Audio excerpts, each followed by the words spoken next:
শব্দটা শুনে আর দেখে নিশ্চয়ই বুঝে গেছেন এটা কতটা ক্রিস্পি। হ্যালো ভিউয়ার্স, আসসালামু আলাইকুম। কুকিং এ টু জেড চ্যানেলের ইফতার স্পেশাল আজকের এই আয়োজনে তৈরি করে দেখাবো আলু দিয়ে তৈরি মুচমুচে আলুর পাকোড়া। আলুর পাকোড়া তৈরির জন্য আমি এখানে মাঝারি সাইজের 3টা আলু নিয়েছি। আলুর খোসা ছাড়িয়ে গ্রেটার দিয়ে গ্রেট করে নিচ্ছি। আপনারা চাইলে এই কাজটি বটি দিয়েও করতে পারেন, তবে সেক্ষেত্রে চেষ্টা করবেন যতটা সম্ভব মিহি করে কুচি করতে।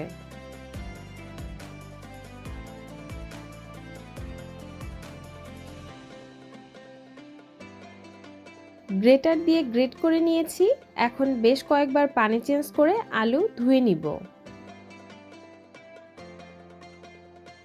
আলু খুব ভালোভাবে ধুয়ে নিয়েছি। এবার একটা স্ট্রেইনারে করে আলুর মধ্যে থাকা অতিরিক্ত পানি ছেঁকে ঝরিয়ে নিব।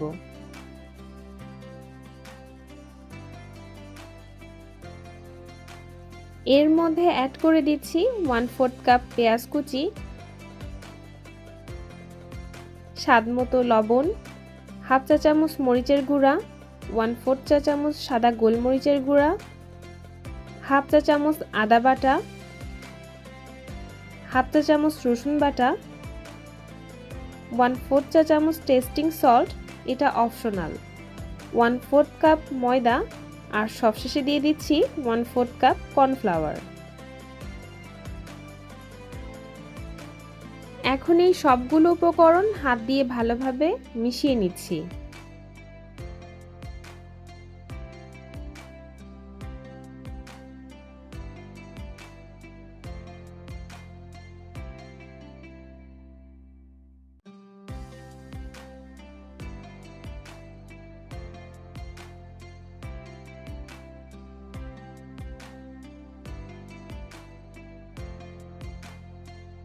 সবকিছু একসাথে ভালোভাবে মাখানো হয়ে গেলেই সাথে সাথে এটা ভেজে নিতে হবে।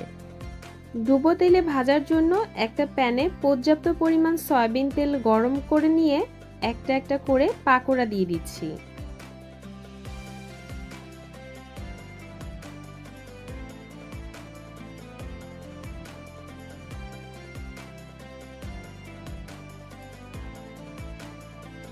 বেশ কয়েকবার উল্টে পাল্টে নিলেই তৈরি হয়ে যাবে আলুর মুচমুচে পাকোড়া।